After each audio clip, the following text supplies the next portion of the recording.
Yes, good morning. In today's video, we will discuss about the management of peptic ulcer disease. So, the management includes both pharmacological as well as the non-pharmacological approach. Before going to those approaches, first, what are the principles of treatment or what are the principles of management of the PUD that we will check. So, controlling the gastric acidity, hypermotility, and promoting ulcer healing are the very important principle of management of the peptic ulcer disease. And treatment of H. pylori infection in cases of H. pylori infestation, and prevention of complications, prevention of recurrence, cure of the disease with cost effective drug regimen. These are various principles of management or treatment of peptic ulcer disease. So, as I told, non-pharmacological as well as the pharmacological measures are there. First, we'll see what are different non-pharmacological measures which can be suggested in a PUD patient. So, rest and sedative in acute stage. Advice and reassurance about the lifestyle. Dietary modification. So dietary modifications like to advise to avoid irritants like chili, spices, and fried food, and avoiding heavy meals, and lying down for 3 hours after the meal. Weight reduction if the patient is obese. Withdrawal of offending agent like smoking, and avoidance of non-steroidal anti-inflammatory drug use, alcohol, caffeine containing beverages. So these are some of the non-pharmacological approaches which can be suggested to the patient. Next, if you want to go with treatment, so here how to decision, how you will take the decision to proceed for the treatment. So this is the decision algorithm for the management of the PUD. So once the patient is coming with presenting symptoms like dyspepsia, you have to decide whether to go with a non-pharmacological approach or pharmacological approach, or you have to go with low doses or high doses. So this algorithm gives an idea how to proceed for the management of the PUD. So if the first when the patient So here when the patient comes with the ulcer-like symptoms, when the clinical presentation is ulcer-like symptom, you have to check for what are those symptoms. So if there is any dyspepsia, but the dyspepsia without alarm symptoms means there is no need of endoscopy. So that once you are having the dyspepsia without any alarm features, then you have to check the patient is on NSAID therapy or not. If he is on NSAID therapy, just stop the NSAIDs. Or if there is no possibility to stop the NSAIDs, the dose of the NSAID should be reduced. So once there is decreased NSAID dose or stoppage of the NSAID, symptoms are resolved, means there is no need of further treatment. So without using any drug, only because of NSAID that symptom is there, means the cessation of the NSAID therapy or decreased doses of NSAIDs is merely eliminating the symptom, that is the presenting symptom dyspepsia. If although stopping the NSAIDs or decreasing the dose of NSAID, it is not relieving the symptoms, still symptoms are persisting, means then the physician should initiate whatever the anti-ulcer therapy using either H2 blockers or proton pump inhibitors.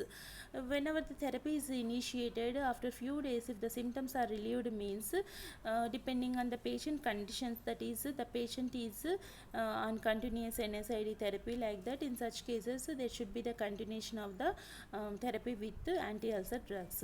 And if the even though after some days treatment also there is no improvement in the patient condition, in such cases endoscopy is suggested. So in order to have the idea about the whatever these complications and also H. pylori association, you have to go with endoscopy as well as the further testing.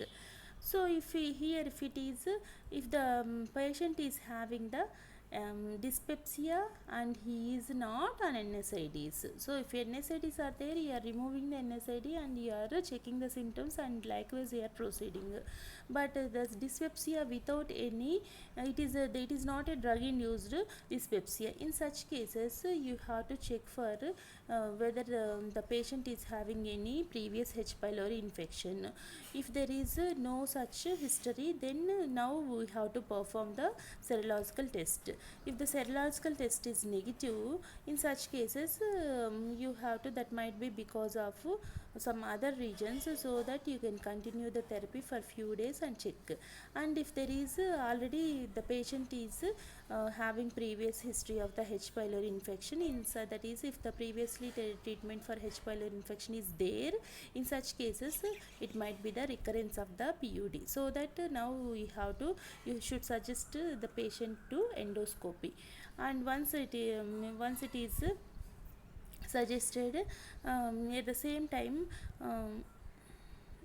here one more thing is, if there is no previous H. pylori and it is coming positive, so if the H. pylori infection is positive, then the starting of PUD with anti-H. pylori drugs as well as the PPI should be initiated. So once it is, endoscopy is suggested for the previous history, having the previous history. In such cases, how to proceed, here we are having. Otherwise, whenever the patient is having the dyspepsia with the alarm symptoms, so in such cases also endoscopy is suggested. So here, that is the previous H. pylori infection is showing the recurrence chances are at the first time with alarm features also indicates the presence of the PUD. So that endoscopy is suggested in these two cases. And with the endoscopy, if it is confirmed that ulcer is present and there is no previous history of the H. pylori, then the test for H. pylori is suggested. If it is coming positive, then the anti-H. pylori therapy should be initiated. And meanwhile, after some days, there should be assessment of eradication should be checked using whatever the H. pylori test, like urea breath test as well as other serological tests.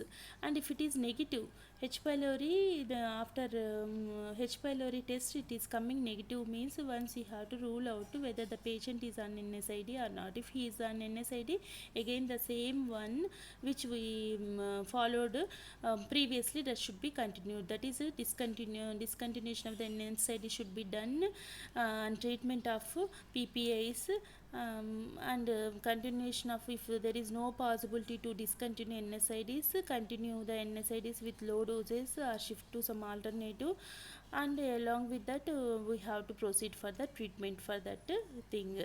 And if it is coming positive, the test for H. pylori is positive, in such cases we have to go with H. pylori eradication regimen. Along with that, we have to check after 1 to 2 weeks of the post treatment, still the symptoms persist, then whatever the use of the NSAIDs as well as NSAIDs use should be it should be restricted, or you have to check for restriction of the NSAID use, or you have to check for the antibiotic resistance, and if there is any non-adherence of the patient, and whether other diagnostic tests are required, that should be checked. Like this, you have to, depending on the various features, we have to go with the decision of management of PUD. So next, if you see the pharmacological treatment, there are so many agents which can be used in the pharmacological treatment. And if you see, these are some of the milestones in the pharmacological treatment of the PUD. In 1915, antacids are the one of the very primitive type of agents which were used in the treatment of peptic ulcer disease. So which were used in 1915, the use of antacids was emerged, and 1960 stilbestrol, 1962 carbenoxolone. But nowadays these two agents are completely out of treatment. that is they are not at all used for the treatment. And next in 1966 histamine receptors has been discovered. So 1970 the first H2 receptor antagonist is synthesized, and in 1779 proton pump inhibitors are discovered. So which are the main therapeutic agents nowadays which almost replaced the use of H2 blockers or H2 receptor antagonists. And if you see the classification of the anti-ulcer drugs, as I told, there are different anti-ulcer drugs are there. The first class is drugs which can reduce the gastric acid secretion, or they can be also called as anti-secretory anti-ulcer drugs. So all these drugs they can directly interfere with the gastric acid secretion, so that they are decreasing the acid secretion in the GIT. The first one is H2 receptor antagonists, where we are having different examples like cimetidine. Cimetidine is not nowadays, it is completely obsolete from the use. Along with that, we are having some newer agents like nijatidine, famotidine, loxetidine, and next proton pump inhibitors, where we are having all prozoles, omeprazole to esomeprazole, anticholinergic, and PPAs, proton pump inhibitors or PPAs are very useful drugs nowadays for the treatment of the PUD. And anticholinergics, although we are having anticholinergics in the classification, the use of these drugs is also not practiced nowadays. Propantheline, oxyphenonium, pyrangiapine, telenzapine, prostaglandin analogs, misoprostol, inoprostil, rioprostil, and prostaglandins is also somewhat limited because of their side effects as well as their expensive. They are very expensive when compared to that previous proton pump inhibitors or H2 antagonists. Next one is we are having another class which are offering the mucoprotection, or which are mainly causing the increase in the defensive mechanisms in the GIT. So for examples are sucralfate as well as colloidal bismuth substrate. Next one is drug which neutralizes the gastric acid, that is nothing but the antacids which were used in the peptic ulcer disease, but these are not potent drugs just because they are responsible for only neutralizing the acid which is present. They are not concerned with the acid secretion, just they can neutralize the acid present in the stomach. Here again they can be divided as systemic as well as non-systemic antacids. Systemic antacids they will be absorbed into the systemic circulation and again they will be released in the ZAT, but non-systemic antacids they are completely having local action as well as they are not at all absorbed. So examples of systemic antacid includes sodium bicarbonate, whereas non-systemic includes aluminum hydroxide, magnesium trisilicate, magnesium hydroxide, calcium carbonate. So all these are they are reacting through their physical property which is called as or physical chemical property which is called as neutralization. Next one, ulcer healing drugs, carboxylone sodium. So this is also not at all used nowadays. Actually now this word is ulcer healing drugs. This word is it is adapted for the first class, that is those drugs which can reduce the gastric acid secretion. Those drugs are also called as ulcer healing drugs nowadays. And next last one is the anti-H. pylori drugs. So we are having different antibiotics like amoxicillin, clarithromycin, tetracycline, metronidazole, which can be used as anti-H. pylori drugs. Coming to the first class, that is the H2 receptor antagonists. The mechanism of action of the H2 receptor antagonists is they can inhibit the acid production. The main all these are under drugs which can inhibit or reduce the acid secretion. So H2 antagonists are also responsible for inhibiting the acid production. And the mechanism of action is they are competitively blocking the H2 receptors present on the gastric parietal cell. So that here what happens, so as the H2 receptors on the basolateral membrane of the parietal cell is it is inhibited or blocked, there will be no activation of cyclic AMP pathway, so that there will be no increase in the intracellular calcium, so there will be inhibition of H plus secretion, there will be inhibition of the HCl secretion through the proton pump. So this in turn responsible for reducing the acid secretion, and these H2 receptor antagonists are responsible for inhibiting mainly basal acid secretion as well as the acid secretion at the nocturnal acid secretion. And they are effective, that is with after taking the H2 receptors within 24 hours, the gastric acid secretion is reduced by 70%, but when compared to the proton pump inhibitors, they are less potent, because proton pump inhibitors can offer some 90% of gastric acid reduction. Pharmacokinetics includes all these are H2 receptor antagonists can be taken orally because they are having good oral absorption, and in case of some of the H2 receptor antagonists, the food may interfere with the absorption of these drugs, and generally antacids can decrease the absorption of these H2 receptor antagonists. Bioavailability is 80%, and peak concentrations can be achieved within 1 to 3 hours. Therapeutic effect of a single dose lasts for 5 to 8 hours. Crosses the placenta and excreted in the breast milk. Drugs undergo metabolism in liver, but liver disease is not an indication for dose adjustment. So although they are metabolized in the liver generally no need of dose adjustment in the hepatic failure, and they are excreted unchanged in the urine, crosses the placenta and secreted in the milk. So that point already came. So if you see the adverse effects, so generally these H2 receptor antagonists are well tolerated with low risk of adverse effects. The minor side effects includes diarrhea, headache, drowsiness, fatigue, muscular pain and constipation, and very less common side effects are CNS confusion, delirium, hallucinations, slurred speech and headaches. And intravenous administration may lead to blood dyscrasias as well as thrombocytopenia.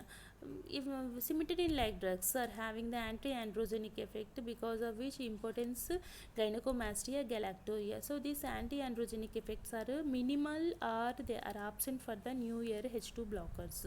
And drug interactions, these H2 blockers are well known for their enzyme inhibitory activity. So they can inhibit the cytochrome 3A4 as well as cytochrome P1A2 isoenzymes, so and also causes reduction in the hepatic blood flow. These are the two things which are responsible for their metabolizing, their ability to inhibit the metabolism of the other drugs, so that they can inhibit the metabolism of many drugs like theophylline, phenytoin, carbamazepine, phenobarbital, sulfonylureas, nifedipine, quinidine, all these, so that there can be increased toxic potential of these co-administered drugs, and also causes as INH and paracetamol metabolism is also inhibited. There can be the increased hepatotoxicity, and here generally antacids can reduce along with the H2 blocker should not be taken along with the antacids, because for the proper action of the absorption of the H2 blockers, and low pH is required, acidic pH is required.